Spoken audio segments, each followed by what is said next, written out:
Adi.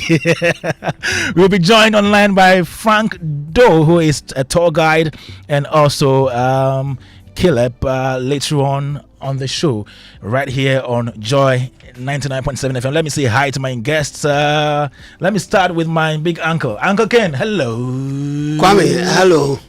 But why are you giving me stray bullets?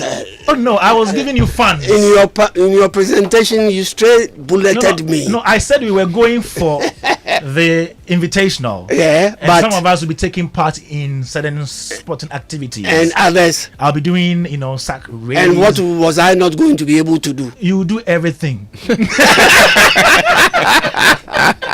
That's a toast. Mejani Karu. And again, Kwame, good to have you back. It's good to be here. It's good to be here, and particularly to see the folks who are here. The tourists. And Francis Doku. Every time I see Francis Doku, I get sad. Oh.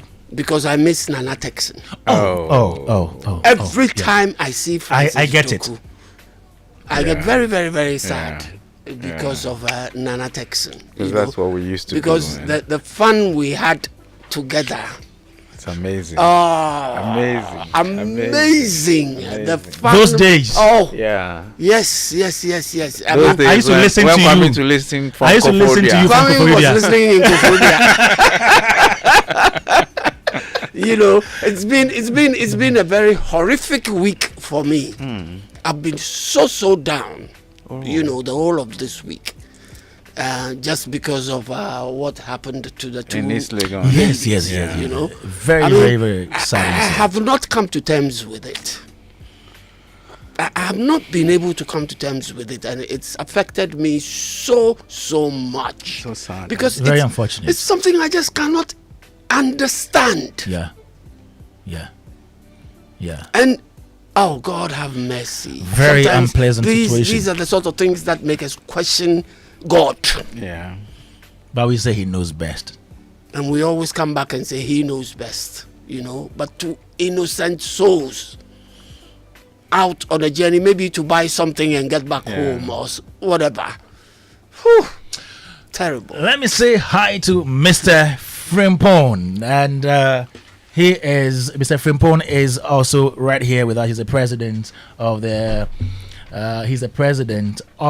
the Africa Tourism Research Network, Mr. Emmanuel Frimpong. Welcome to the show. Thank you, Kwame. Great to have you. Now, let me go to my other uncle who's been traveling to other parts of the world. Sometimes you see him in the wild. Kwame, when did Uncle Ken edge me as your favorite uncle? When did who? When did Uncle Ken knock me off as your favorite uncle? Have you been my favorite? Oh, I wasn't. I've never. But you just said no. Uncle Ken is my favorite uncle. You are my uncle, but he's my favorite. Oh, okay, all right, I get it. So now that you know, what you gonna do? Ain't nothing gonna do about it. because you refuse to give me a ton and eggs. Uncle Ken. So when I came to Accra, my uncle was supposed to have welcomed me with a tour and eggs, as he does for his kids when they are celebrating their birthday. Right, I always see that. He didn't do it for me. He didn't do it. So I knocked him off, and I told you. Okay, right. I get it now. I'm okay. Uncle Francis, welcome to the show nice again. To see Uncle Ken. Yes. I was going to tell Philip that anytime I come here, Uncle Ken is not here. But, but today he's here. Yes. Uncle Ken is here. Yeah. It's been a long time, and he just reminded me of our days with Nana, and all that. Those were the very interesting days. Oh. Yeah. Do the show, Nana and I would go to Joy. You first of all go and do your 6 o'clock show. White carpet. No, after this one we go tonight because white carpet was 8 o'clock. 8 o'clock. So we needed to hang out. Yes, and I'm go to Osu night market. Yes. Are you suggesting my producer should be initiating something after our show? Yes, that's true. That's true. And when we're going, we'll put the Aglanu along. Aglanu. Yeah, nice. Man, that was some good days back I then. saw Gladys when I went to multi-choice. Yes, yeah. And she's now in charge of Akwaba Magic. Yes, she is. Yeah, I was so happy for her. You know, I was so happy for her. She came to hug me at multi-choice. She did too. Let me also say that we have Caleb Kofi, who is Executive Director of Service Excellence Foundation, on the line. Let me see if he can hear me. Good afternoon, Caleb. Good afternoon. Can you all hear me? We can hear you loud and clear. I am working. The network is terrible. I'm in Akosombo now, and I've joined, but I can't see your handsome faces. But I'm working on the camera so that I can see you wonderful people. Great. Uncle Ken, how are you? He's asking about you. Caleb. Uncle Ken. Yes, Caleb. You know, I have a meeting with you, but we'll talk about that later. Imane Frimpong, how are you? Very well, Caleb. Good to see you. I can't see you well, but it's good to see you guys. at And least I see I'm an sure we're image. going to have a wonderful time. Great. Yeah, we will. Okay, Kwame, so Kwame, just before yes. you carry on, Oh, all right, yeah. 1 second. Let Okay. me ask this because I need to clear it. Okay. Is the name Caleb or Caleb? Let me ask him. Let's ask him. It's his name. In Ghana, it's Caleb. Okay, so that's a very good question. You know, I've heard my father and my mother, when I was growing up, call me Caleb. But when I traveled down to South Africa, they call me Caleb. That's And what when I'm I go saying. to In Ghana, it's Dubai, Caleb. they call me Khalid. I see. Because my nephew is called Caleb. Well, just like the way my parents would pronounce it, And Caleb. that's how his parents call him. Okay, so it's either Caleb or Caleb, right? Caleb, yeah. Okay. Absolutely. All right. Thanks for your time. Let's start talking then. So last week we were here. Uncle Ken was part of the first panel, and we spoke about Galamsey and its effects as creatives. Today we're here to analyze its effect on tourism. And I saw an article that Uncle Francis Doku did last week or during the week on the effect of Galamsey on Ghana's tourism aspirations. And I was like, okay, so this is actually going to have effect on tourism, right? Now we're here to break it down to know how serious the situation is. Let me start with you, Uncle Francis Doku. So what inspired that article? Thank you, Kwame. I think what inspired it, I mean, I wrote it in my column. I have a travel and I didn't want to read it so that I'll take the wind out of your sail. in a daily graphic on Saturdays. Yeah. You know, so it's an opportunity for me to express my view about things, about tourism, about travel, you know, and all that, and share some of my experiences. So I was thinking about how the nation's consciousness have come towards the issue of Galamsey and how it's affecting the environment, how it's affecting, you know, water bodies especially. I mean, you see videos of places where water is supposed to be the water and sewage places where we needed to clean the water before and it looks so bad. You see photos of river bodies overhead, and it looks so chocolatey, you know, if you like.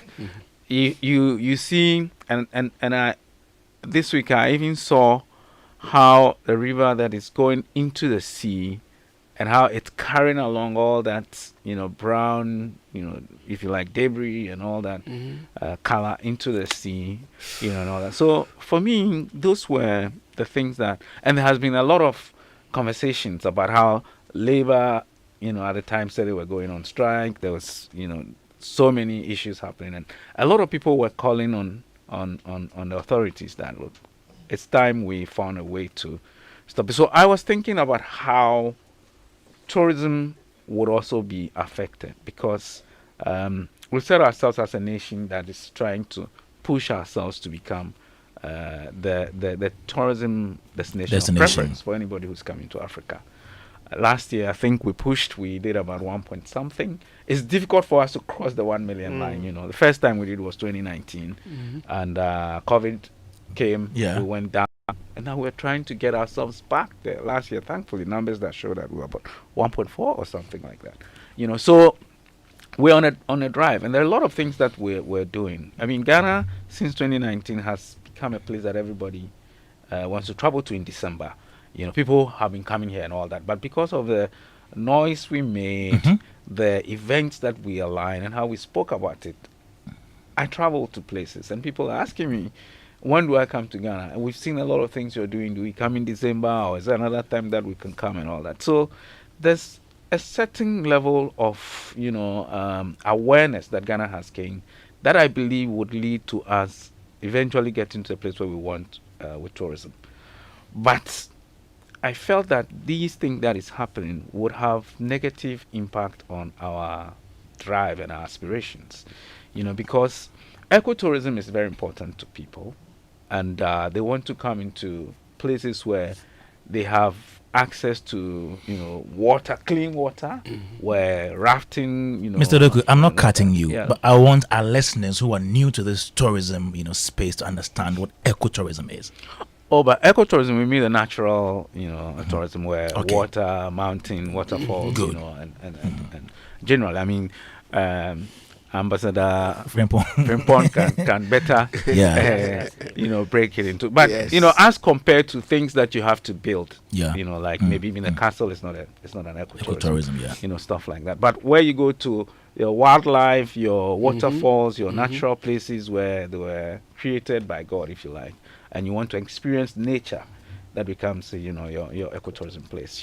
So those are the things that we affected the most. Especially because people travel. I mean, I was recently in Kenya, and the number of people who go to Kenya for wildlife would amaze the number of small aircrafts that are going from Nairobi to all those places, Naivasha, Amboseli, Masai Mara, and all that, consistently. I mean, every minute one airline is going 1 to minute be 1 minute be that airline baby. And it is because they've done proper conservation. They can show the things they have in terms of the natural, and all that. If you take a place like Botswana, one of the biggest places for wildlife as well in Africa, Botswana gets about 2.5 or so 2-point-something million tourist arrivals a year, and its population is about 2.4 million, even though it's a big country. But it is because they've done a lot of conservation. If you go towards the north, the Kasen area, towards the Okvango Delta, and all that, how water flow from different places into that place, and people go just to see how, all those things are.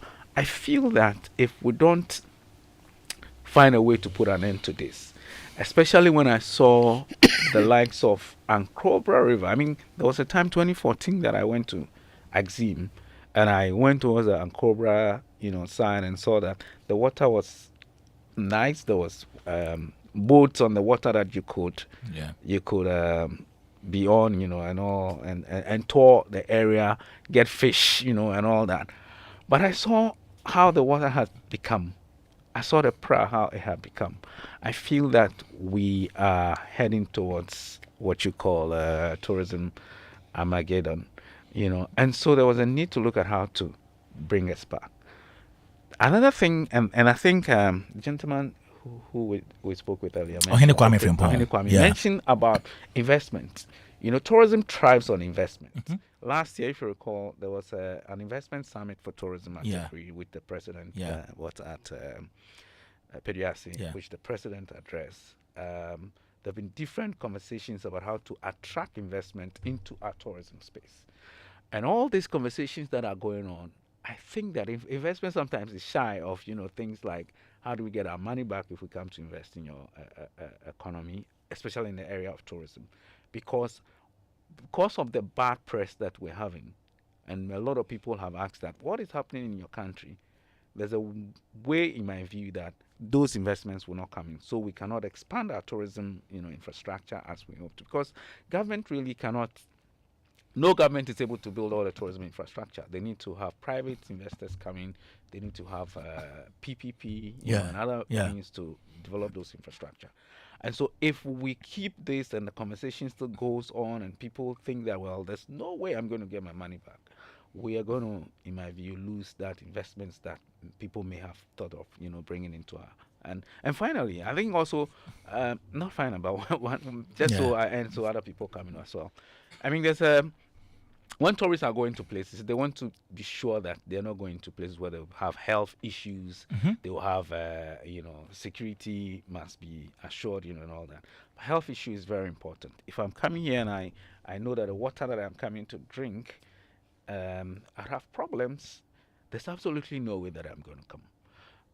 I would have second thoughts. So if I have to go to Ghana and I'm seeing these things, can't I go to another place where I can have the same experience, or similar experience, and not necessarily go to Ghana? So I thought that all these things, coming together has a way of eventually affecting our aspirations as a destination that we've been trying to get ourselves out there. We have problem with our beaches. We have beach, and many countries that don't have beach envy us. We have problems with we haven't properly been able to harness our beach to get the best out of it.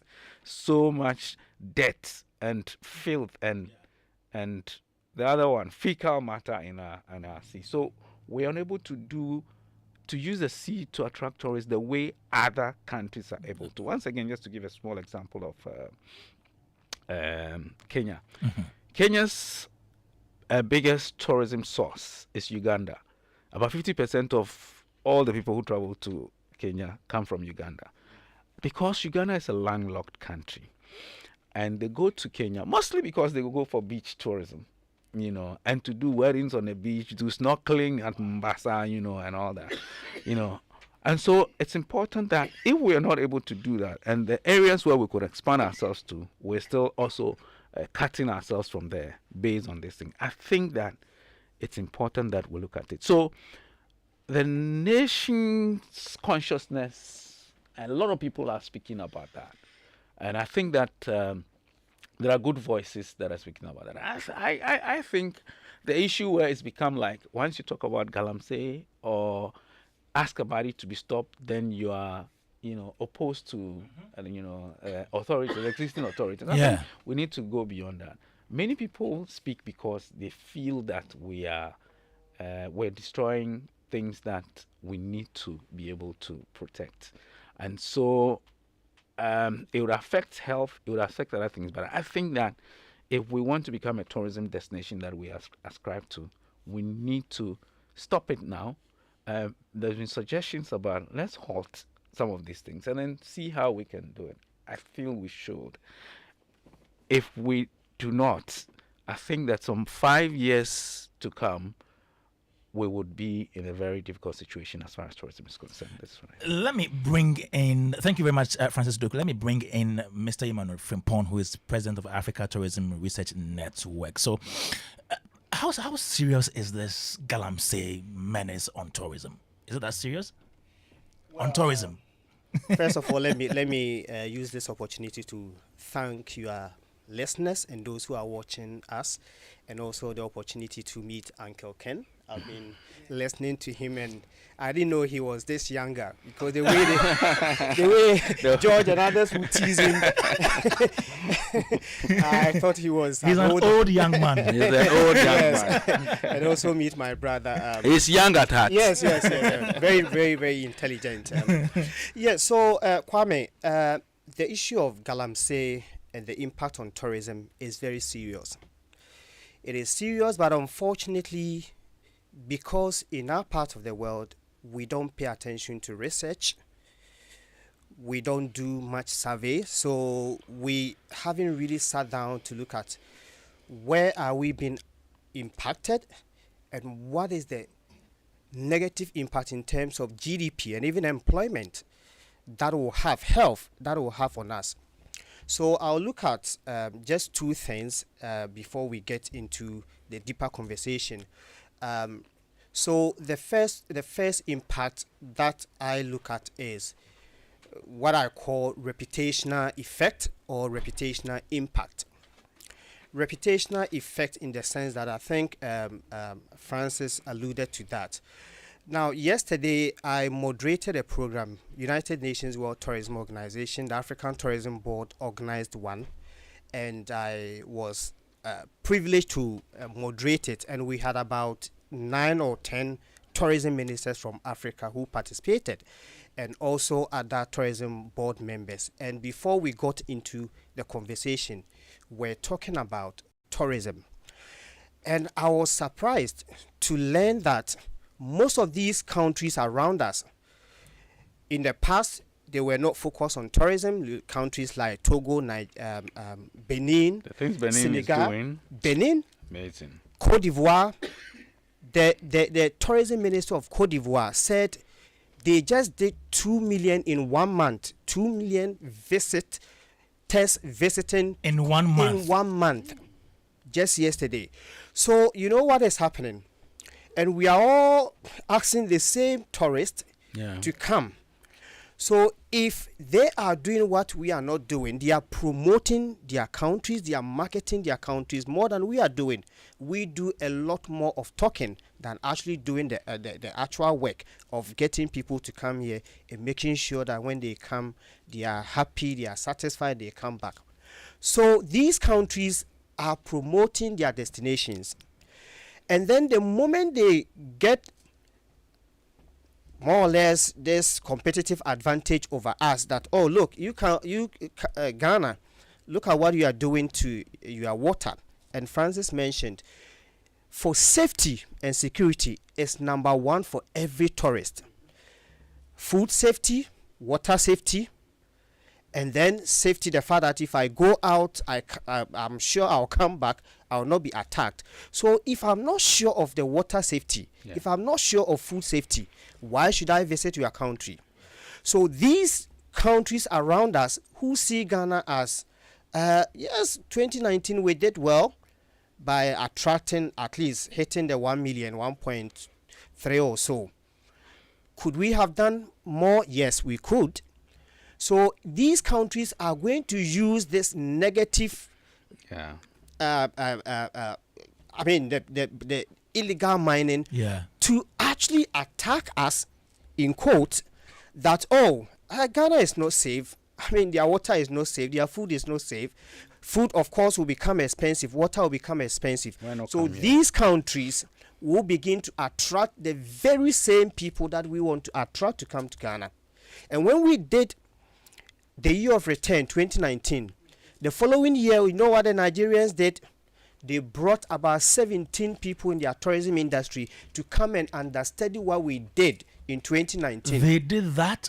I'm telling you, I was there. I made a presentation, right, to understudy what we did so that they will do a similar one. You know, these guys, when they want to replicate what you've done, they do it far better than you, and they are working on it. So we should not sit back, relax, and think that everything is well for us, and then we don't want to do anything about Galamsey.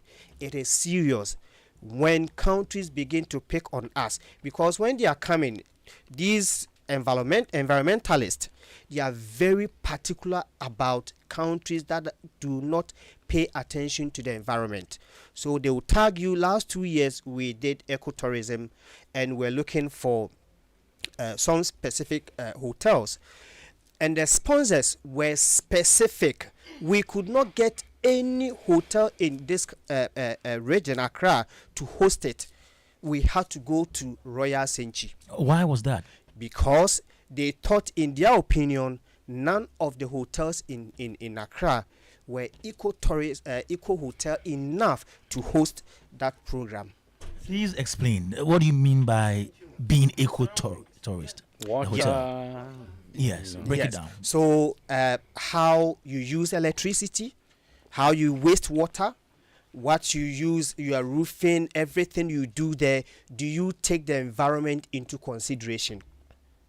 So if you don't, and you need to take the box and know that you qualify, they could not get anyone. They had to resort to Royal Senchi. So everybody else had to move from there to Royal Senchi. So if they begin to see that our hotels, our tourism, everything is not safe, then obviously these countries that we are inviting to come for MICE is meetings, incentives, conferences and events or exhibitions. And we want to make Ghana as MICE hub in West Africa. And if we don't do it right, they will not come.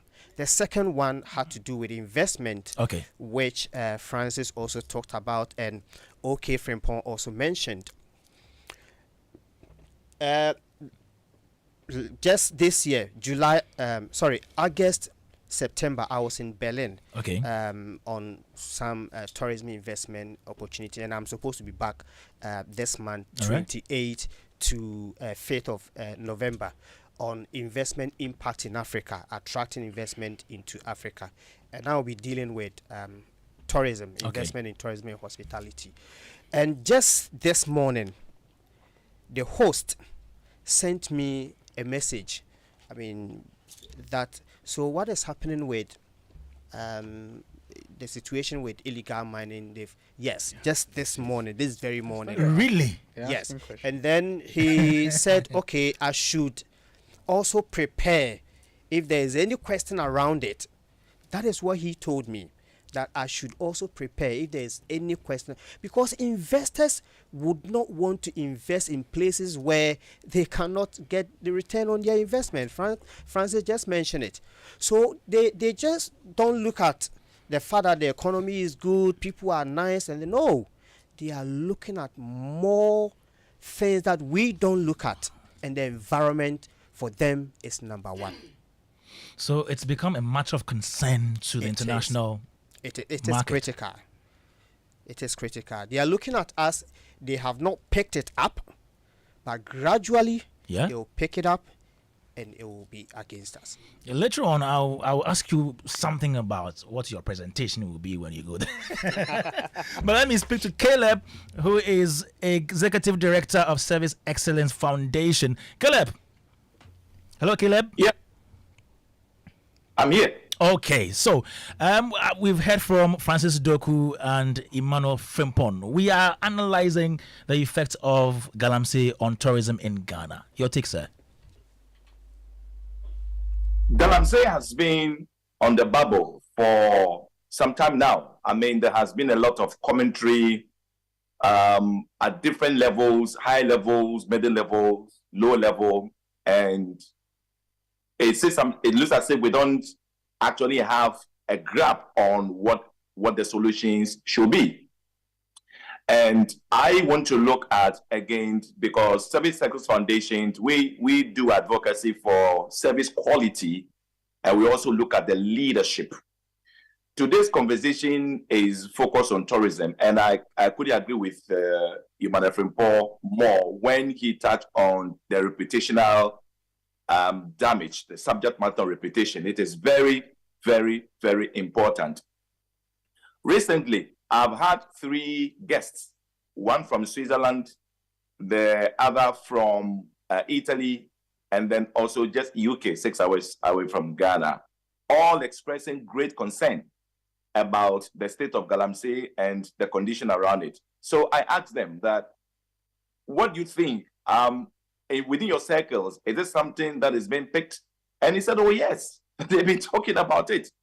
And one of the things that surprises them most is about the fact that Ghana is touted with all the pluses. In fact, like we all know, Save Democracy Hub, we are the beacon of West Africa, and it's a preferred destination. All the accolades you can think of, but they are very concerned about the leadership on Galamsey. So the question that we should be asking is, the way this thing is going, how are we going to find a lasting solution to the issue of Galamsey so that it will minimize the impact of reputation that it has on the country? Because at the end of the day, if you run a business or a company and you have reputational issues, it will affect your bottom line. It's as simple as that. Look, I do a lot of customer service training, customer experience, and different organizations. And one of the things I always talk about is the fact that you must be mindful of your organizational brand offering. Very, very important. What are your brand offering? What is the reputation on your brand offering to your clients? And for that matter, we have done very well. Congratulations to Minister of Tourism, Ghana Tourism Authority, Ghana Tourism Federation, the private sector, and allied partners in the value chain. We have all contributed so much to bring the national tourism or the Ghana tourism brand to this level, especially the strategy on year of return, beyond return. It has worked so much. But the question is, when Galamsey was brewing all this time, where were the leaders? What were they considering? They then looked into the future to see today that you and I will sit in the studio and be doing a lot of talk about the state of Galamsey at this point. Francis has touched on very eloquently in his write-up. In fact, the first day when I read his piece, I was as here. That is it, a beautifully summarized. But the question is, beyond tourism brand, what is the perception out there? And like Emmanuel Frimpong said, gradually it is going out. I have read extensively to see whether any international feed, international media, or even an international conversation has been picked on it. I haven't found quite enough information about the state of Galamsey, except the fact that, of course, here in Ghana, we have said so much about it. But trust me, much as we are talking about Galamsey issues in Ghana, once it hits crisis point of international concern, listen, we will be in trouble. We will be in great trouble, because don't forget that we are not the only people trying to, or the only country trying to create a reputational brand. You must also understand that there are global brands, especially the environmentalist agencies and commissions and organizations. Once they begin to put a spotlight on Ghana and they start to talk about Galamsey, you and I can expect what could happen, because these are global endorsements, and when they speak, people are going to have great concern in reevaluating why they must even visit Ghana. You recall some time ago, this LGBT thing when it started. Remember, a certain country said that, well, if we don't open up and be flexible with LGBT and to accommodate, all the communities, then of course there's going to be a restriction on support and investment and blah, blah, blah, blah, blah. It just goes to show that even though we talk about LGBT, there are also organizations, global organizations, who are also watching Ghana on how we are dealing with LGBT issues. We've dealt with that issue. Now we are on tourism here in Ghana. In the same vein, you're going to have all these global communities putting a spotlight on Ghana. And once they start to put the spotlight on Ghana, trust me, all the work that we have done will be in jeopardy. They are watching, they are observing, they are calculating, and at the right time, when they start to speak, it's going to hurt us badly. And so that is the area of the service quality vis-a-vis reputation that I wanted to look at. What is our quality here? We have fine brand that Doku talked about. Environment. He talked about it. What kind of environment are we supposed to create? When it comes to health, what kind of health are we supposed to create? Ecotourism, heritage, all the different tourism brands that we have. Why must we allow just a few greedy people to put the country's reputation at risk? I must also say that, yes, we have done all the demonstrations, we have done all the noise, but is it good enough? That's the question I want to ask. I don't think it is good enough. So what I believe we also should be looking at is that at the end of the day, I'm going to tax you perhaps to look further into some of the conversations within the global community. What are they saying? What is their concerns? What are the feed that we are picking up? Because the only way you can measure service quality, which we do in customer service, is also to elicit the feedback from the users. And of course, if we are going to rely on Ghana alone for domestic tourism and investment, we are not going to go anywhere. I mean, we live in Ghana here, but you have a lot of people who are not promoting domestic tourism. And I'm talking about tour operators, but they are promoting outbound travel where they send people to Dubai, Europe, and America, all because the environment is what? As good as it can be. You tell me all over the world, how many countries have really, really devastated, their environment when it comes to precious minerals? You won't say it. It won't happen, but we've allowed ourselves, we've neglected to look at the policies and enforcement, and we have gotten to where we have gotten now. So I think that Human people nailed it. The reputation is very, very, very concerning. If I can have 3 guests from international guests who have shown concern that, listen, we are not comfortable about it. How many international guests also are out there who are also raising concerns, and gradually it will get to the corridors of influence. And when that happens, we are going to be in serious reputational crisis. Thank you very much, Caleb Kofi, who is Executive Director of Service Excellence Foundation. Let me get on the phone line and speak to Tourism Curator, Pajon Dadzie. Hello, sir. Hello, Kwame. Hi. How are you? I'm doing well. How about you? I'm good. I'm good. Fantastic. So we are taking a look at how. Please, could you maybe reposition yourself? We're having some feedback in the background. Okay. All right, so we have on a line Pajon Dadzie, who is a tourism curator. He's a writer. Yeah, Pajon of Wango, sorry. Wango fame. John 99.7 FM. We've been looking at the effect of Galamsey on Ghana's tourism. We have in the studio Francis Doku, Emmanuel Frimpong. We have Uncle Ken. And online we have Caleb Kofi. And joining us now, Pajon Dadzie. Hello, Pajon. Yes, I'm here. All right. So we've been analyzing the effect of Galamsey on Ghana's tourism. We've heard so much about reputation effect on Ghana's tourism. What do you have to add to this? I haven't listened from the beginning, and I assume that it might have been touched on, but the issue of reputation is very, very important. If it's not something we pay attention to, it's something the international tourism community or the tourist community, anybody who is thinking about coming to Ghana, is going to be naturally concerned about our safety, or about their safety. And the water situation, the Galamsey situation that's affecting our water, obviously it's a security situation. So when they think about security, this is food security, because they're going to imbibe water into their system, and nobody wants to get something into their system that's not pure.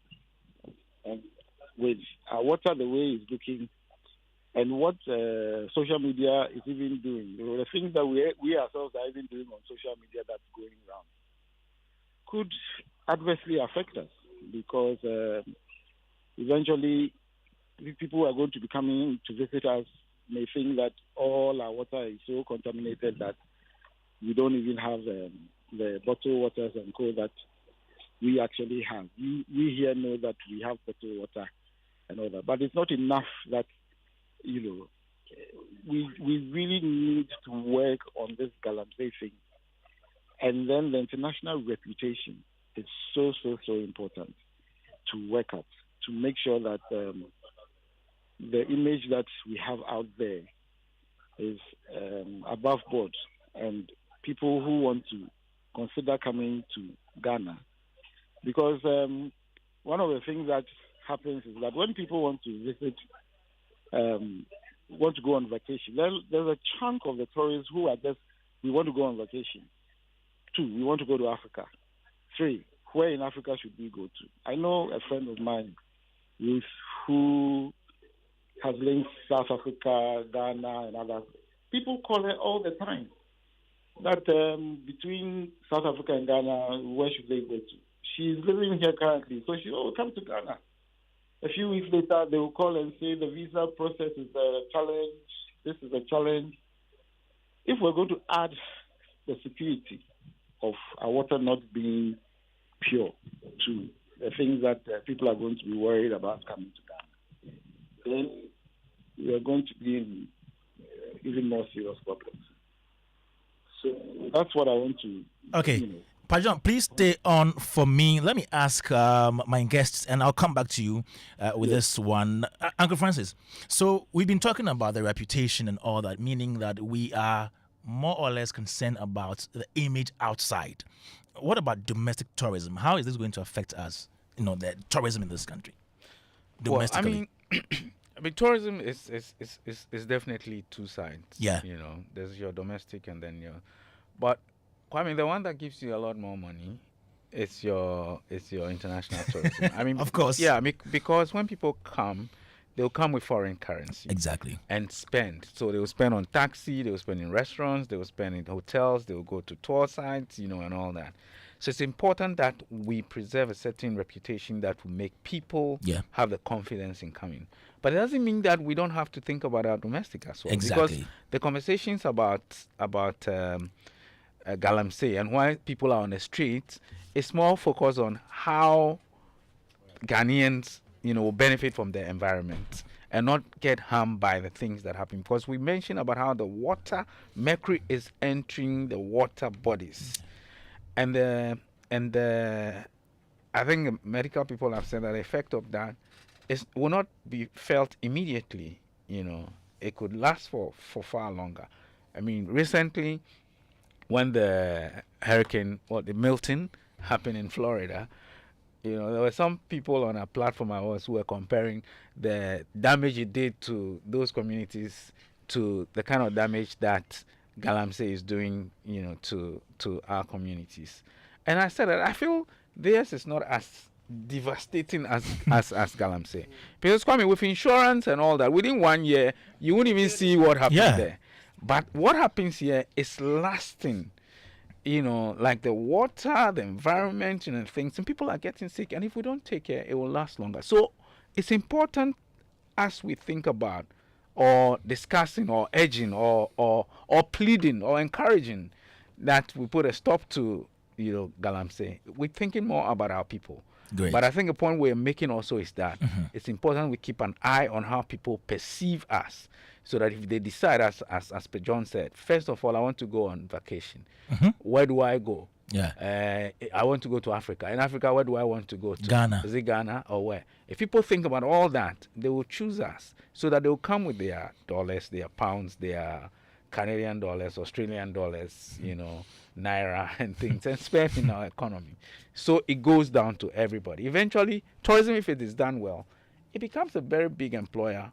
Because the communities, if you go to Kintampo Waterfall, you spend money in the community. Exactly. People who sell things around there, you buy them. If you go to, Kpetoe, Agotime Kpetoe, in the water region, you buy the kente. You go to that kente place, you buy, those things and leave money within the community for people to spend. And so it's important that we think about our people, but it's also very important that we keep an eye on how, those who we intend to get. Because when we say we want to attain maybe 2 million arrivals, it's both domestic and foreign. And foreign, yeah. And so we need to look at how many of that will come from the foreign as we think about our own people as well. Right. Let me get to Uncle Ken now. Uncle Ken, so you've listened to everybody on this panel. Yeah. And they have analyzed the situation, from all angles. Please top it up for us. What's the opening barrier? What's the opening barrier? Not in Swahili thing. Asa mpanyin funa gware. Una ye opening. Labi mi me ngware yo. Dabi oye opening mu pehini inti gware ni enko.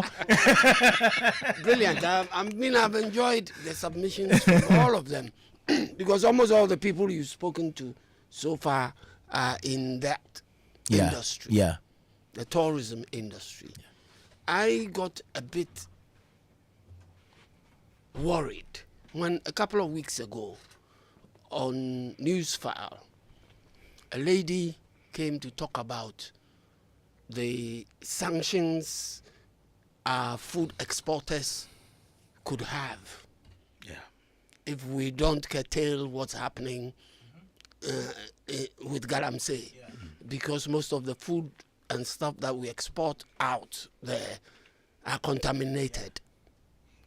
I heard that. Did you listen to that? Yes. Yeah, I did. I got very worried when I heard that from the lady, because I said to myself, wow, if the food we export is going to have such serious effects on us, what about the people who live where they export the food? That means that double jeopardy. You know, we ourselves are going to suffer as well as people we export the food to. And there are people out there that we always, people like Francis Doku them, will always put out there on Facebook and other places how good our food is and tastes. And the people who come to Ghana, who tour Ghana, would want to experiment with the food that people like Francis put out there. And if the news going out is our food is contaminated, hey, how do you think those people would feel like? The year of return, almost all the people who turn up here would like to experiment with our food. You know, they come here, it's not only the pleasure, the fun that they have at nightclubs or places, but the food and stuff like that. And if our food is going to be contaminated to that extent, it's serious. I was listening to Francis and Mr. Frimpong, and I asked myself a few questions. I said, places like the Kintampo waterfalls, are we nearing a period whereby the falls could be Milowi if we don't instead of being as clear as we know it to be? There could come a time when you go there, what you experience coming down is all brown. Because the water comes from somewhere. It comes from somewhere. Thank you, Francis.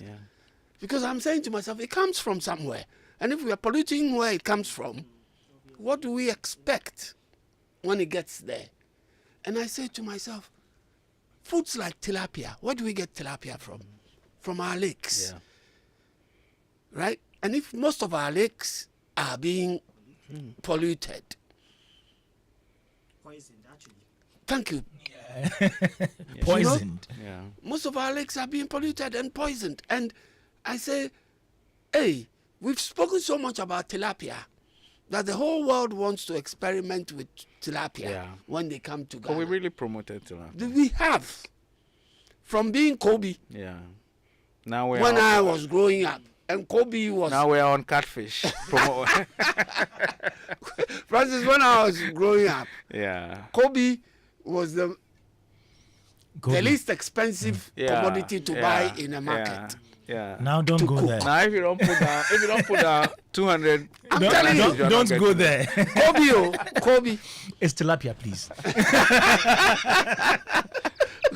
You see how branding works.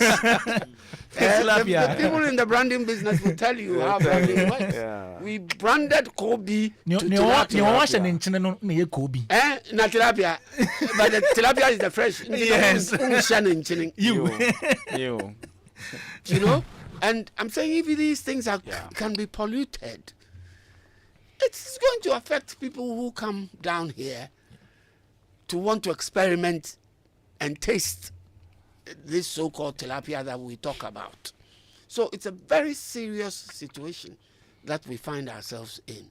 And the areas where most of our tourism takes place, I don't know. I haven't done any research. Francis and Mr. Frimpong will be best to tell me which of the tourist sites that we have in Ghana presently are areas where Galamsey takes place. I don't know. I want to know. I think we know the regions. I mean, if we take the regions for instance. Right. So the Western region is a big draw for tourists. I mean, because of the beach, the castles, some of the castles we have there, like Discob, you have Nkrumah's hometown, you know, and all that. If you take the eastern region, you have the Boti Falls, The you Boti have, Falls, all that. If you take Ashanti region, for instance, we have the military museum, you have Menshia Palace, you have Busumchi, all that. So practically, where Volta region is also a big place for tourism. But we haven't Does had Galamsey happen in the Volta we region? haven't Not that we know yeah. of. Okay. But I think, it's rather OT that recently there's conversation Okay. about iron and other things that they're mining there, and so the point is to look at how to stem it before it get to places where it would. We don't know about it happening there yet, but if we don't find ways to put measures in place, all those places will become part of it. Again, Wow. And that becomes very, very serious. Yeah, it becomes very serious For both we, the inhabitants ourselves, Exactly. and people who would want to visit. and can also, because of the way the river flows from one point to the other. Most of the river ends up in the sea. Every river would eventually. So would the sea ever get polluted? I saw a video where it's carrying the. I saw that video into too. the sea. I thought it was AI generated video though. No, That's real. it's real. It's real? It's real. There was a reporter Yeah. who was actually live giving. It was giving life, so you could see it moving from one point to the other. So it's critical. No, you were making a point, and I Yeah. wanted you to make that point that the sea is so. The sea is so vast. so Okay. vast. But everything goes into the sea. I mean, everything. I don't know, Mr. Frimpong. And it refreshes itself. Is there a place here that we do snorkeling in this town? Not that I know. Because Uncle Ken, there's What so is much snorkeling? where you go and watch under the sea and watch the sea animal. You watch sea turtles. You watch things moving on the sea, wearing your goggles and Okay. things. Okay. It's beautiful. That some of the countries in Africa, one of the main draws for people to come is. Is I mean, that if you go to Seychelles, for instance, Okay. you go to Mombasa in Kenya, you go to many other places who have the beach. I don't think we have that because No, we don't. when you're looking down, what will you see? What will you see in the Ghana Sea? You see, What one in the Ghana what shore? you see in the Ghana Sea? In the Ghana Sea. You see Galamsey. You see, you know what I mean. So I'm saying that we haven't been able to do that because of debris, because of filth, because of Exactly. fecal matter. Yeah, that, that we throw into our and all sea. that. Yeah. Other places they protect the sea better Yes. than we do. Yes. And we're going to have also Galamsey also becoming a problem for that. So it's Jesus double Christ. jeopardy. You Yeah. mentioned double. Yes. That's what it is. And I think this discussion must even go beyond Galamsey. With regards to what you mentioned about getting hotels in Accra that are eco-friendly, it means there is a big problem at hand. is. Yeah, so let's go on the lines now before I come back to you. We have a tour guide online, Frank Doe. Hello, Frank. Hello, Frank. Can you hear me? Yes, I can hear you now. Can you hear me? Yes, I can hear you clearly. Okay, so Frank, you are a tour guide, and I know you've been moving around, with tourists most times. What is your encounter with Galamsey? Have you seen any sights in that situation? Yeah, okay. So greetings to everyone watching and all your listeners. For us, Kwame, the problem for us tour guides, we are with the clients for their entire duration in Ghana. So the tour operators will do the itinerary, sell the package, and some of the clients, when they come, they don't even meet the tour operators. So for the tour guides, we are with them throughout their journey, and all the questions are always on us. Like recently I actually happened to travel with the Kenya ambassador to Ghana with the family. Okay. So we went to the Ashanti region. We were going to the western. So instead of going through Central, he was like, okay, we'll be coming back through Central. So let's use from Obuasi through Western North to Takwa to Maha Beach. Kwame, couldn't believe that on the highway, usually tour guys, we love to sell Ghana. So we brag about how we respect the environment. Of course. Especially talking about, on Thursday, where I grew up in Tapabutuase in Uti region, on Thursdays, they don't go farm because it's the day for the F God, the Asasiya. So we don't do farming on Thursday. We respect the land so much. So you, as a tour guide, we brag about all this. And 2 hours into the journey, right beside the highway, there was mining Galamsey across on both sides of the highway. Can you imagine? Then the questions come back to you. You talk about how you protect you respect the environment, you take good care of the environment. So what's happening? Look at all the, then you are found wanting. You don't even know what to say. So for us tour guides, the question is always on us because we brag a lot. That's why we have visitors from America talking about the food aspect. Mr. Doku and Mr. Frimpo have talked about how we talk about food aspects. We brag about our food. We have the best food. People come and taste our food. They say, oh, food is good. I had a group who were, when it was time for them to go back to the US, they were very sad because, oh, we are leaving all this nice, fresh and nice food and going back to all those horrible foods. Then today, they hear on the news that our water is polluted. There's mercury in our water, our water that we are using to produce the foods. There's mercury in it. Kwame, just imagine as a tour guide, you are spending 10 days, 11 days, 2 weeks with tourists, and you're with them throughout. And all these questions come to you. So for us tour guides, specifically, we are always at the receiving. Yes. Have you encountered a situation where your tourists have asked you questions about Galamsey? Yes, they've asked because especially I had a group recently, they were environmentalists.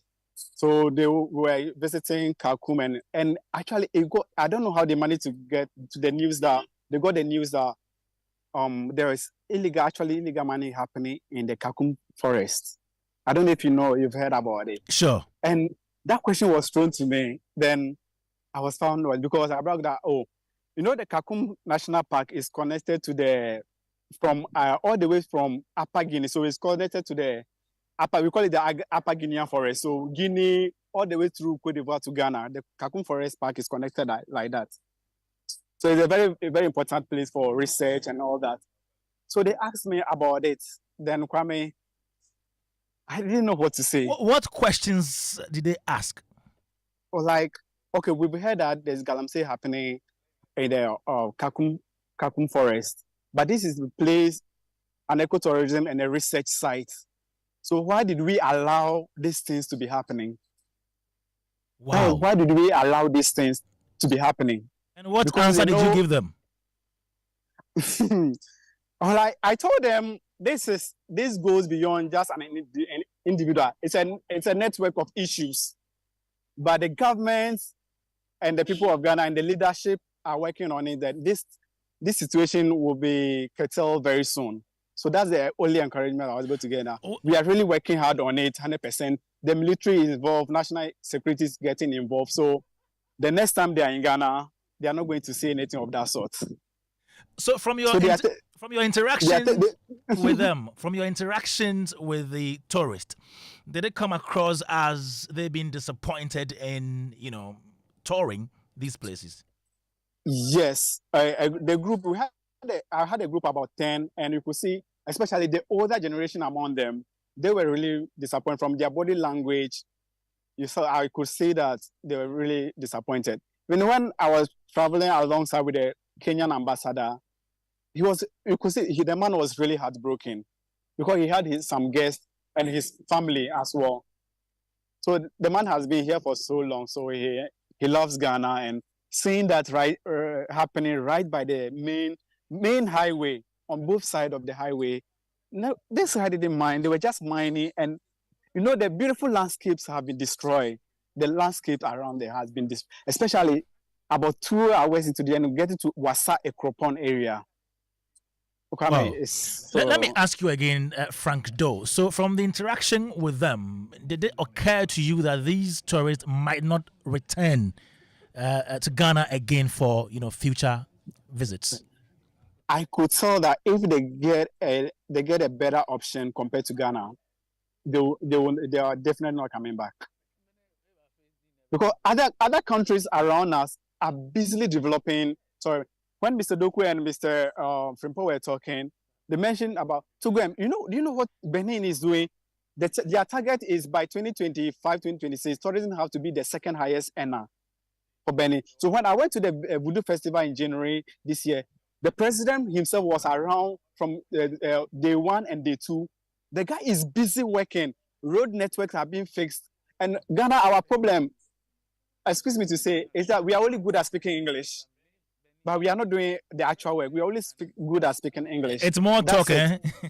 More talk. And these guys are working already. The tourists are complaining about our road network.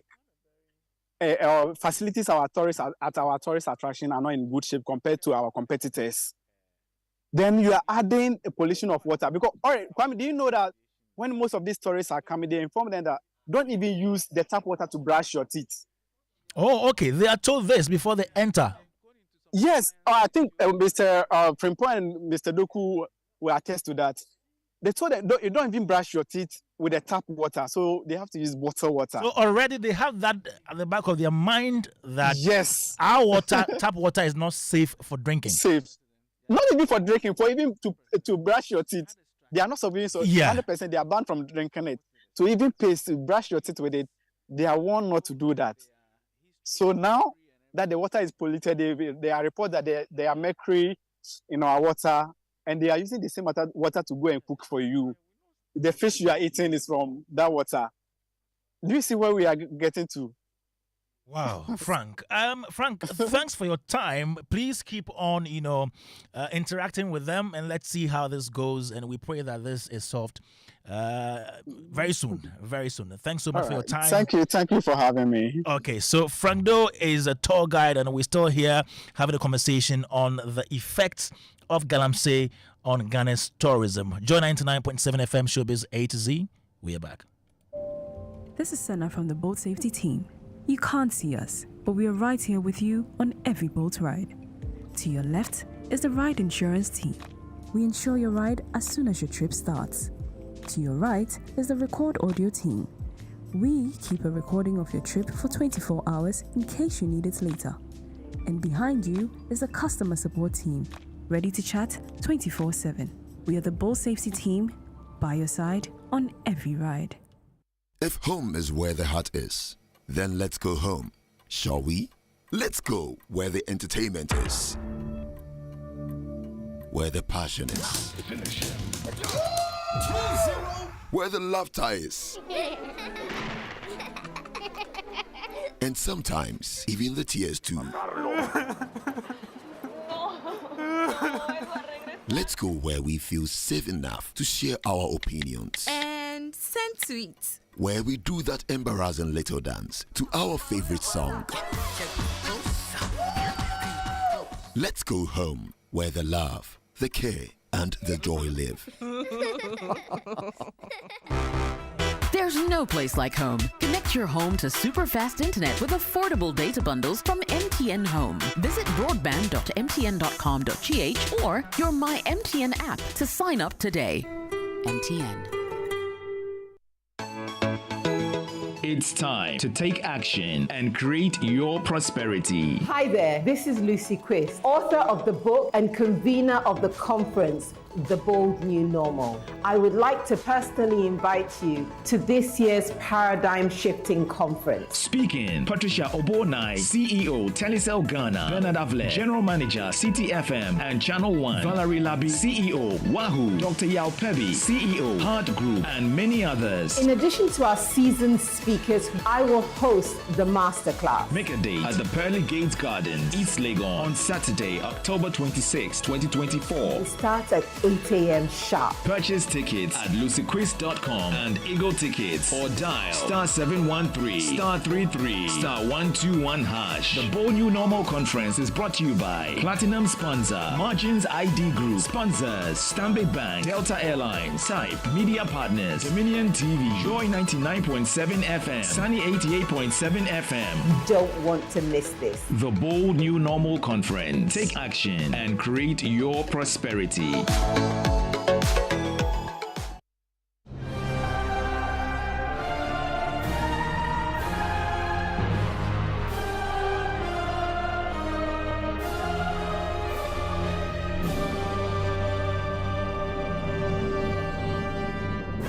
It's back? Oh yes, it's back. The Joy Sports Invitational Tournament is returning with more thrills and amazing energy. On Saturday, October 26, 2024, the University of Ghana Stadium, Legon, will be buzzing with excitement. And this year, we've got it all. From swimming, lawn tennis, table tennis, arm wrestling, 5-kilometer race walk, the Masters 50-meter dash open to the general public for people aged 50 to 60, the CEO's penalty shootout, to the epic battles in men's football, women's penalty shootout, 4x100 meters mixed relays, mixed sack relay, volleyball, basketball free throw, draft, Scrabble, esports, Owari, and so much more. Which company will reign supreme? Don't miss the fun, competition, and all the unbeatable Jama Showdown for the Special Team Spirit Award. To register your company, call or WhatsApp Slevin on 0540-106466. Mark your calendars. October 26th at the Legon Stadium, Joy Sports Invitational Tournament. Proudly brought to you by Joy Sports, the thrill of the game. Magdan Group, your trusted partner for cutting-edge business solutions. Yomi Yogurt, your nourishing choice. Piva Beverages, a taste you love. Caveman Watches, be remembered. The luckiest. Luck is everywhere for everyone. Joy Sports Invitational 2024.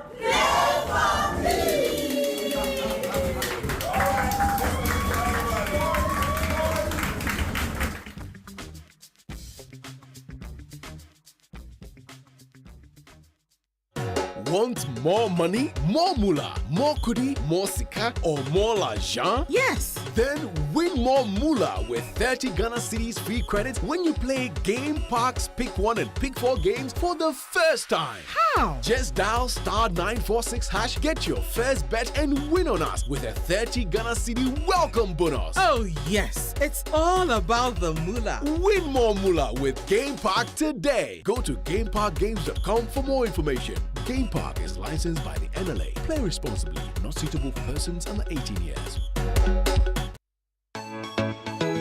It's time to take action and create your prosperity. Hi there, this is Lucy Quist, author of the book and convener of the conference, The Bold New Normal. I would like to personally invite you to this year's paradigm shifting conference. Speaking, Patricia Obonai, CEO, Telecel Ghana, Bernard Avle, General Manager, CTFM and Channel 1, Valerie Labi, CEO, Wahoo, Dr. Yao Pebi, CEO, Heart Group, and many others. In addition to our seasoned speakers, I will host the masterclass. Make a date at the Pearly Gates Gardens, East Legon, on Saturday, October 26, 2024. We start at 8 a.m. sharp. Purchase tickets at lucyquiz.com and Eagle Tickets or dial *713*33*121#. The Bold New Normal Conference is brought to you by Platinum Sponsor, Margins ID Group, Sponsors, Stanbic Bank, Delta Airlines, Type, Media Partners, Dominion TV, Joy 99.7 FM, Sunny 88.7 FM. You don't want to miss this. The Bold New Normal Conference. Take action and create your prosperity.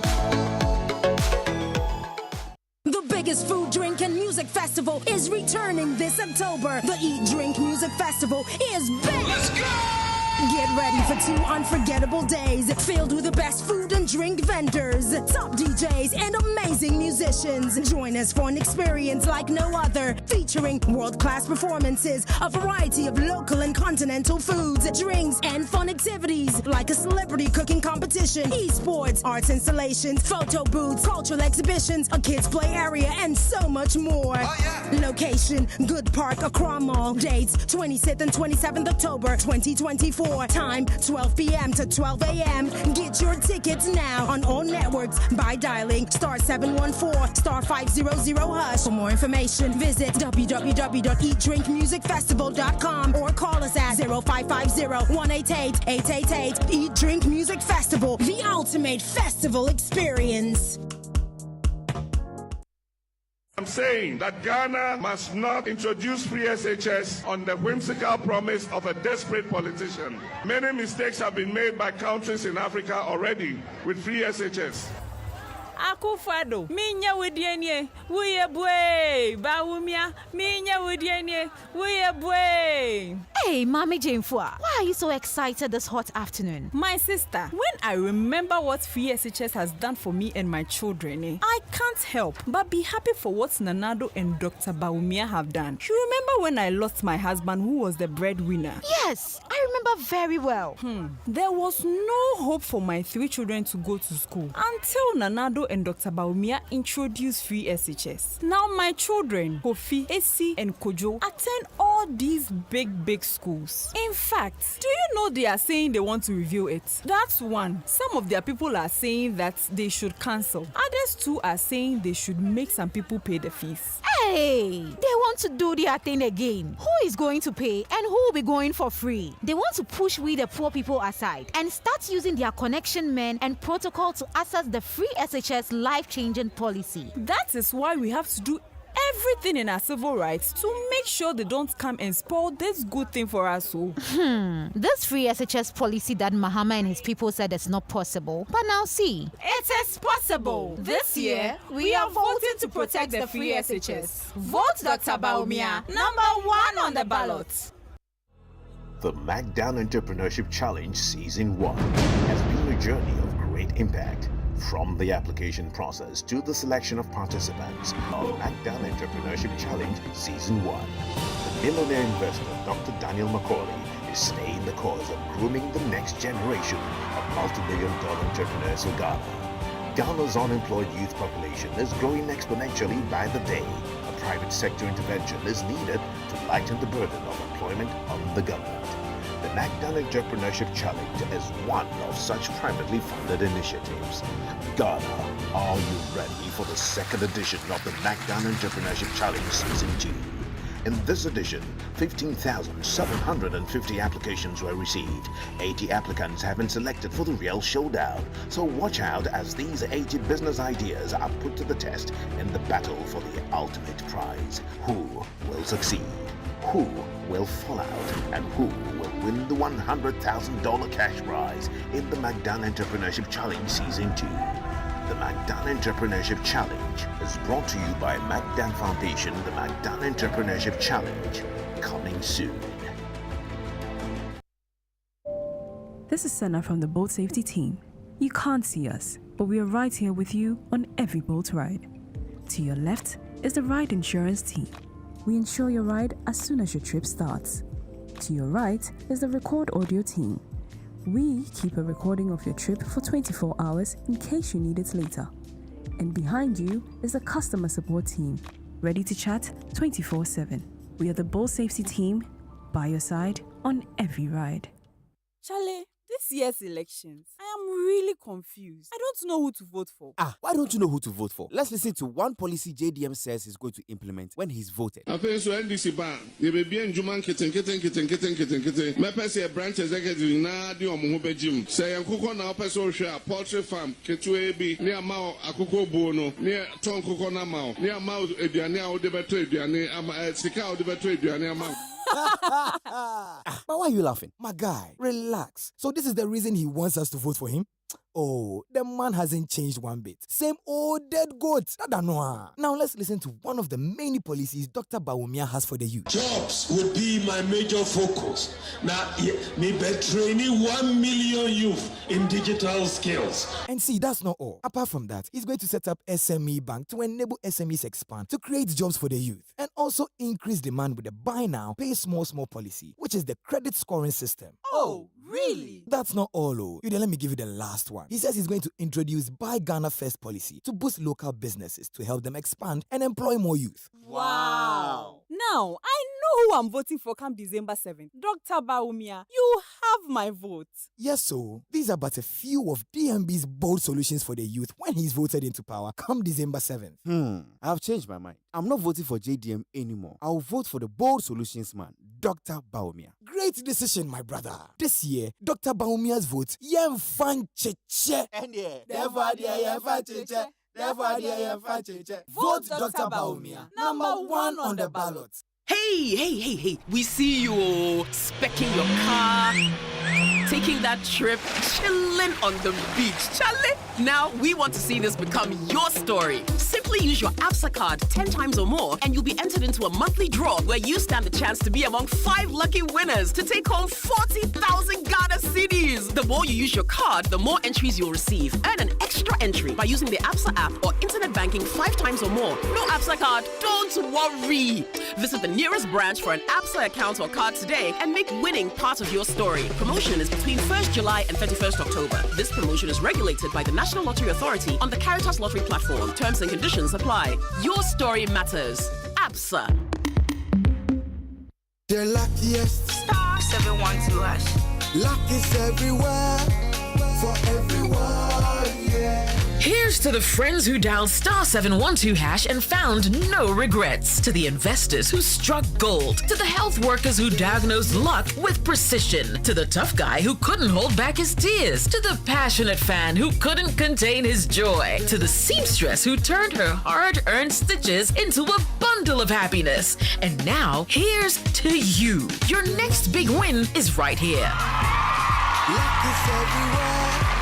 For everyone, yeah. The luckiest. Dial star 712 hash. Now join in the luckiest winning celebration. Every 1st July 2024. Over dial star 712 hash. Now I can to tickets as a group, individual, and now even as a community. Now win is the car cashier. Prizes are cashier in the community draw or go for the grand draw on the 30th of November 2024. Unlock your luck with star 712 hash. Now join in the winning streak now. The luckiest. Star 712 hash. Luck is everywhere. For everyone, yeah. The luckiest. It's Showbiz A to Z.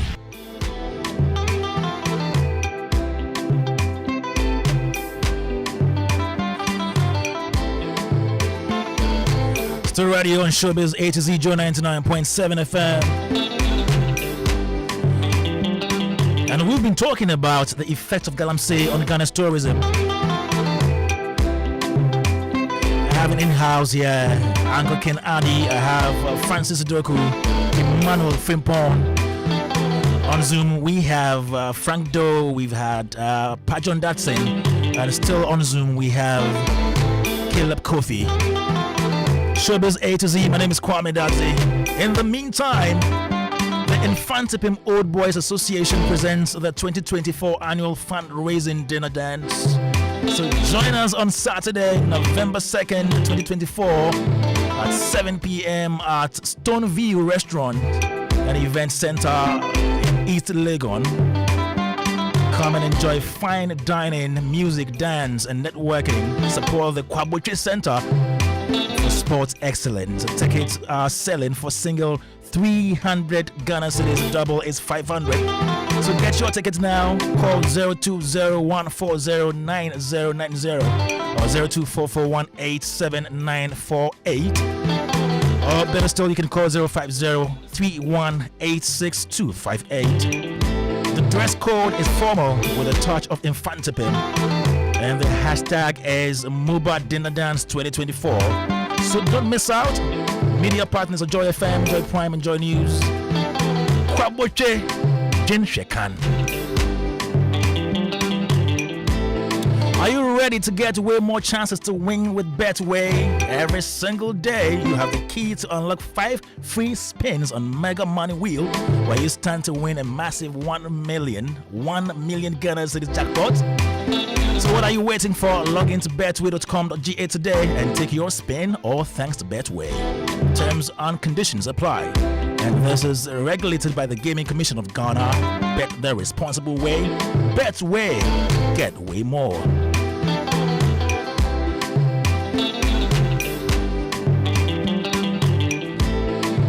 Let me tell you about the EcoBag Joy News Habitat Fair 2024.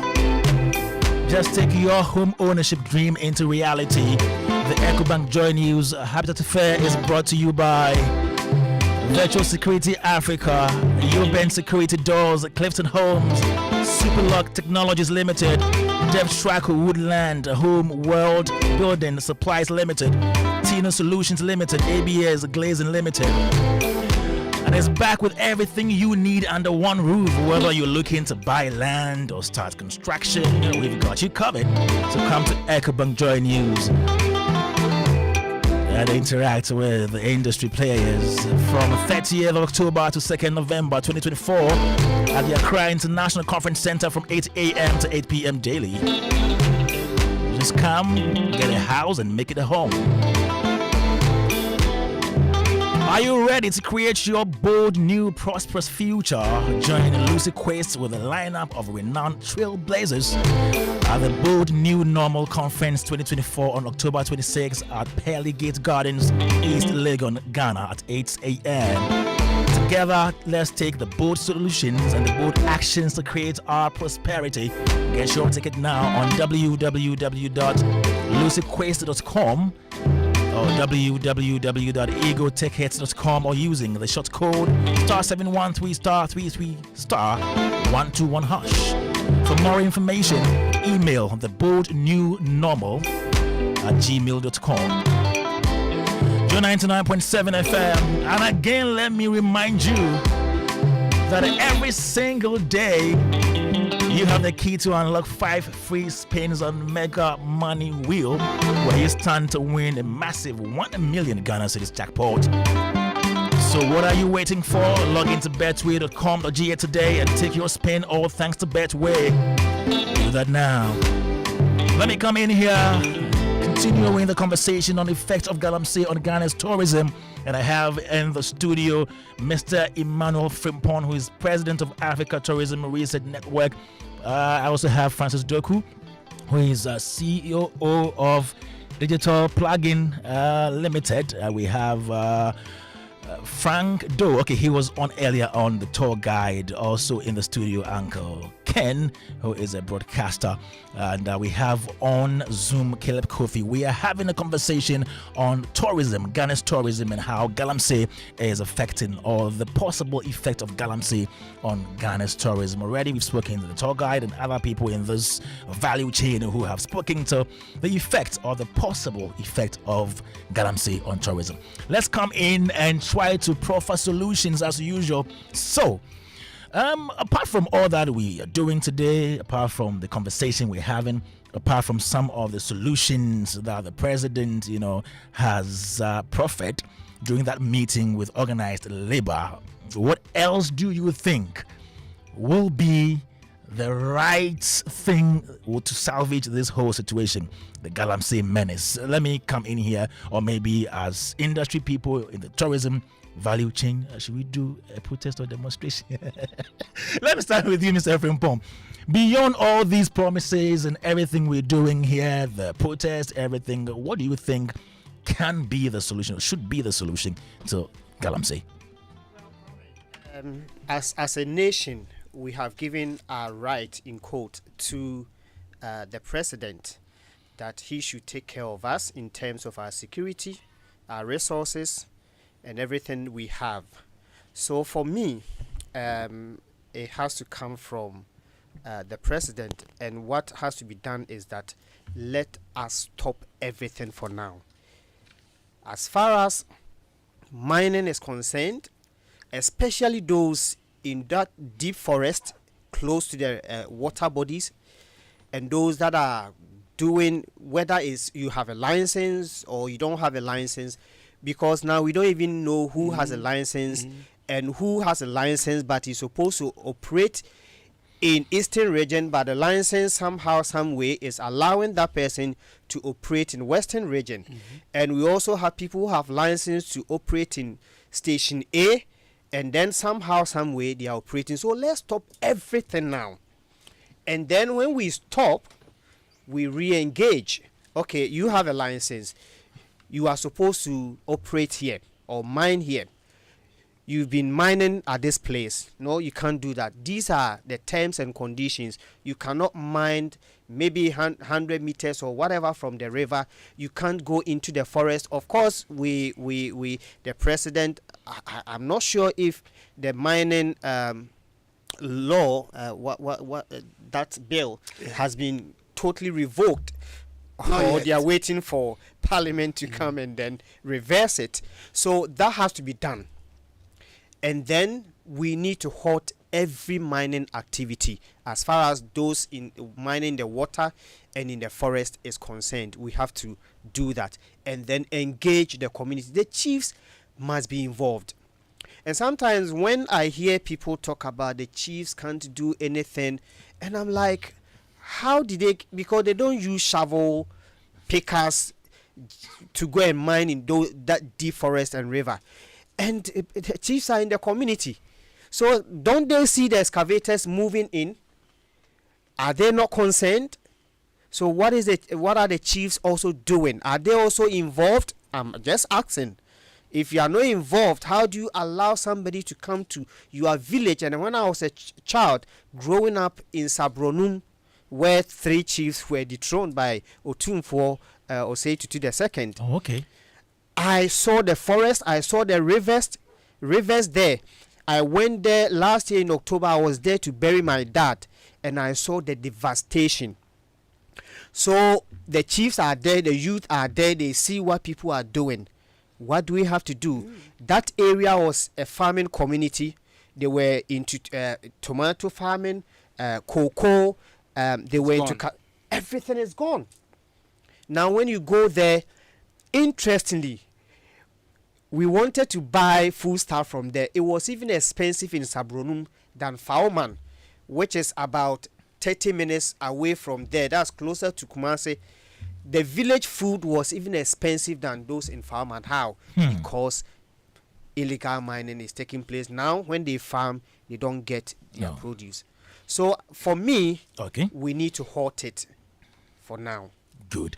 Thank you, Mr. Emmanuel Frimpong. Let me go to Caleb and take his final words. Caleb, how do we solve the situation, Caleb? It's a very difficult question for me to answer, because my point is, how did we get here in the first place? How did we get here? Did we not see? Did our leaders not see? They did not understand lands and mineral resources. Minister, we have had different ministers. What has been their role? What has been their enforcement of policy? I mean, as a minister, one of your jobs is to ensure that the law works. Does laws in Ghana even works over here? How about enforcement? You know, it's one thing to have good laws. It's the other thing also to have enforcement. The problem with Ghana has been enforcement. We have all the beautiful laws we can quote, brilliant lawyers, you know, from the academia, the legal brains, but enforcement has been the issue, coupled with politics, playing with people's lives, playing with people's destiny, you know. And so for me, the way to go is not even the president, as Frimpong said, but I want to say power belongs to the people. The people should rise, supported by the media. Look, I have seen in most countries where media and the power of the people constantly has seen massive radical reforms. In fact, topple government. I'm not even going to say too much just to bring home Tunisia. In recent times before COVID, what happened? They didn't like the government. There was constant demonstration. You know what I'm talking about. Constant until the president at that time said, it's enough. I'm stepping down. Let somebody comes and then continue. Look, in Korea, just before COVID 2019, there was just a small flooding. It was just a dam that overburst its bank, and only one person lost his life. The state governor in that community resigned. But here we have a minister still sitting and keeping his job. What are we doing as a country? You know, where you see all this is going on, the impunity, the recklessness, the shared responsibility to protect the Ghanaian person. The question I wanted to ask all of you initially was that, do we all think that Galamsey problem now, which is affecting the environment, affecting our water body, affecting our food, affecting our health, do we think that it has become a national security issue? Do we think it has become a national security issue? Because if it has become a national security issue, I think we should be doing more than we're doing now. It looks as if some people care, some don't care, because people are benefiting from it, politicians are benefiting from it, the chiefs, like Frimpong said, are benefit also from it. A whole lot of people have some stake in it. And so that is why the fight about Galamsey, we are talking about it, we are proposing solutions. But trust me, you and I, what has been done? See, that's the question. You and I will come back to this studio We will converge the same panel, and we are going to be asking about solution. And it's like it's a never ending solution. The solutions are there. You think they don't know the solution? You think they don't know what they should do?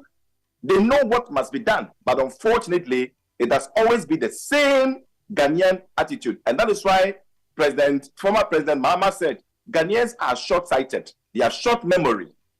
Once you put something small in their pocket, they follow money, they forget about everything. Why do we live as a country and we continue to let people suffer unduly? So for me, if we ask the solution, I think that the media, the fulcrum of democracy is heavily rested also on the media. Okay. Media must lead this advocacy together with the citizens. This one is citizens' action. This is citizens' experience. Let's rise together until finally we see some changes. Whether it's going to be with this present government or maybe the next government, I don't know. But I think the media, if I want to talk about solution, I am bringing it back to you. The media must be consistent. They must be deliberate. They must continue. I understand there are some media people also who are covering up. That is what I've been informed. They are covering up. So the energy and intensity that they ought to carry to move, they are not doing it because they are also profiting from it. But we need to rally behind the media so that the media will lead this advocacy. That is why Joy FM will continue to give you that appreciation, because every time and then this issue comes up and we talk about it. But let's not be talking about solution because they know what to do. Let the media lead with the people. And I believe that once the media is leading and the people also are involved, there must be some action. And once there's action and we see change, it is better for us. It impacts the reputation of Ghana. It also promotes tourism in Ghana and the international community. Thank you very much, Mr. Caleb Kofi, Executive Director, Service Excellence Foundation. Thanks for your time this evening on Showbiz A to Z. Yep. Let me come to you, Uncle Francis Doku. So Caleb is talking about the media taking this up, and we've been doing that. How about, let's say, people in the tourism industry picketing or demonstrating for this particular cause in this regard? Would that be a bad idea?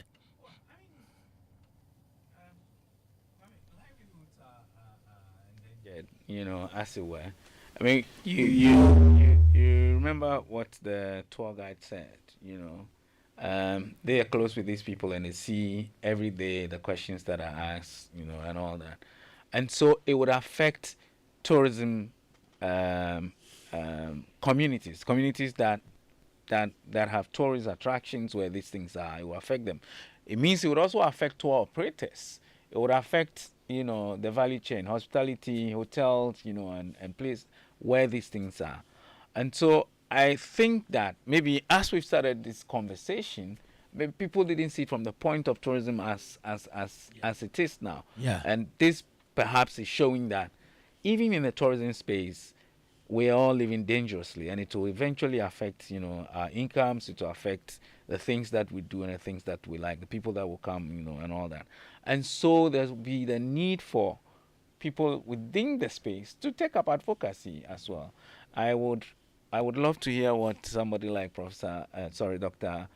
Enyima, Dr. Aka, you know, would say about this, because he's the president of the tour hotels association, and the hotels are within some of these spaces, you know, and as Emmanuel mentioned, people are looking for places where they are ecotourism friendly, and beyond that, sustainability is a very key word now in tourism. That if they don't see that you have sustainability policy, you know, and you're not implementing things that are sustainable, probably won't come to your hotel. And so it's important that people within that space also get up and find a way to advocate. Tuga,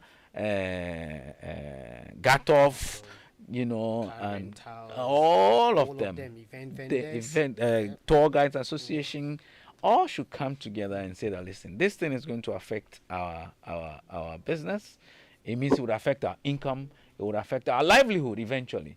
And so there's a need for some action, you know, to be demanded from authorities. And as Caleb mentioned and as Emmanuel mentioned, we have given our authority to some people who promised that they would ensure that we have safety, we have security, and all that. So at this stage, I think that leadership must stand up.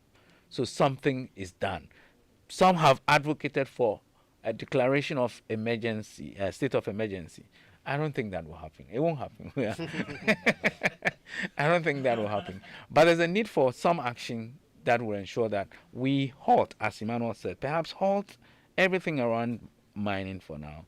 And let's see if we can trace back the licenses that are given, and if people are using them the way they are giving, and if they are not mining around the water bodies, they are not mining within the forests as their license, wants them to.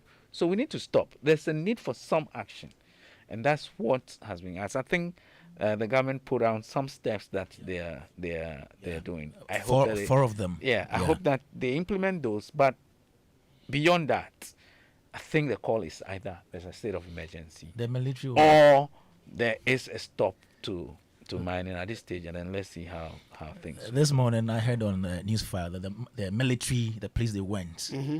People are back. The people are back. You finish here. Just 3 days after the military have gone there. Again, the fact also is, as mentioned by Emmanuel again, there's a need for proper engagement of the local authority, the chiefs, especially because it's important that we engage the chiefs and Francis, and the all inhabitants themselves. Yeah. What do they see? Don't they know that what they are doing will affect them and their families? The inhabitants themselves. Their livelihood it's but because they're making money, people are looking at their livelihoods now. So it's. I mean, if you stretch the argument, it's more about being selfish. Okay, let me pick Pajon's final thought on this. One, his solution to the problem. Pajon. Yes. Okay. Yes. So before we go, yeah, the solution situation is is really something that, like, I didn't know he was still on the line. Well, I'm still here with Francis. I was listening to the submissions you were making. I was off at some point, but I'm here. The matter is quite dicey, and the point that was just being made about how selfish people can be because they are thinking about their livelihood. Where does tourism come in? Tourism, coupled with the creative arts, has a lot to play there, even with the people. If the creative arts was recognized and encouraged and well financed and serviced in this country, these people who are in these communities, who feel helpless and, as it were, useless, such that they think they have to go and engage in, they probably have a lot of skills that can be developed to engage in this industry. And that way, they can make genuine money that does not affect or impact the environment so negatively. So for me, I think that looking at that whole thing holistically, the actions that government has to take also should include how they can help to develop the skills. How many of them could probably be musicians? How many of them could be dancers? Who can be dancing and creating these cultural or community groups that can service the tourism industry that may come near those tourist attractions? For instance, the villages or the communities near one of the big attractions, maybe the Kintampo area. Maybe if there was some sort of attention given to the creative arts that links to the tourism, a group of a drama troupe or a cultural dancing troupe could be created in those areas for those people to have a job to do, to make some money. And I don't think if they are making some kind of livelihood, they would want to go and spoil the environment as much as they are doing now. Right now, as it's become quite bad because they've seen the extent of the kind of money they can make. So when you go and give them something that is bringing the money is trickling in, it might be a big of a challenge. But there should be some start and there should be some sort of concerted effort. This is what I was talking to Mr. Abeku Segu the other day. And he was saying that, look, how many people are in this Galamsey? They say about 1 million or 2 million, and a whole load of them could be discovered as the next, the next Shatawale or, yeah.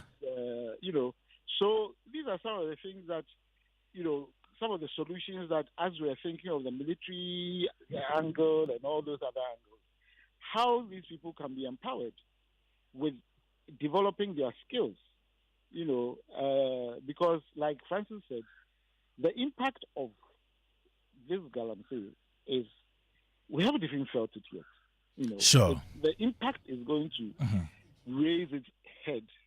We're going to be able to measure that sort of impact, the negative impact, in the next 3-4 years. I mean, we've been talking about these things for the last, 10, 15 years, and this is where we are now. In the next 3-4 years, when we're going to see that the whole manpower potential of Ghana, because those who are educated brain drain, they leave and go abroad.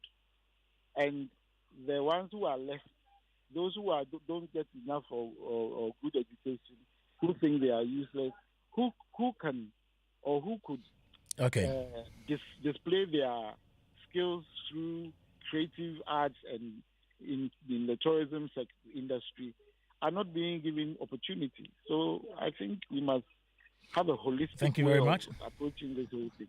Okay, thank you very much, Pa John Datson, who is a tourism curator. Uncle Ken, you were on the floor before I came back to Pa John. Please, I think you were. Okay, you were making a point. Okay, so now the ball is in your court now, Uncle Ken.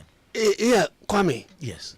While you were on recess or on a break, yes, we had interactions amongst ourselves here, the three of us. But I believe that illicit activity, left unchecked, can damage a whole community or a country. And that is what we have done with this Galamsey issue. We've looked on. We've looked on for far too long for it to generate, expand, get to a cancerous situation, and we are now trying hard to try and solve it. And that's the difficulty. The inhabitants who indulge in this matter are coming up with emotional rants. Yeah. Trying to say to us, what do you want us to do if we stop? Well, you are not giving us any jobs. It's like everybody else living in places where there are no Galamsey have can't jobs. do anything they can. Yeah. And it's all a whole mess. So I am with Mr. Frimpong when he says that if we really want to fight this, we need to put a complete halt to the activities. Okay. When we do that, and then we now start to streamline things and put things in perspective, that might be what will help. Recently, I saw a skit on Facebook with some creative skit where a driver of a big man who was a Galamsey. I saw it too, You saw that sent him to buy him water, and he came back with Galamsey water for him to drink, Then I asked myself, this is good, but if you sent this to the sites where Galamseyers operate, would they buy into it? That was my question. Would they buy into it? Those guys there they don't care. All they care about is the money they are making, because they were giving alternative livelihood things where I understand some of them were being paid 2,000 a month to get into activities, and they looked at 2,000 Ghana cedis a month and said, some more Galamsey, why 2,000 way, say in a matter of 5 days in my head.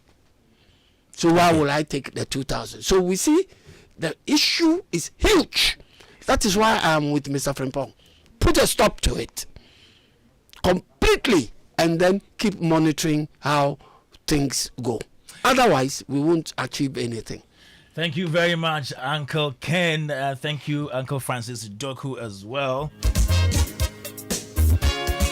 Thank you, Mr. Emmanuel Frimpong, and then Pajon Datsen, not forgetting Frank Doe and Caleb Kofi for your time today on Showbiz A to Z. My name is Kwame Dadzie, show brought to you by MTN Everywhere You Go, and produced by Philip Nye, supported by Anita Tay. Olivier found on the social media. We are back next week. In the meantime, though, this is Ben Braco. Baby.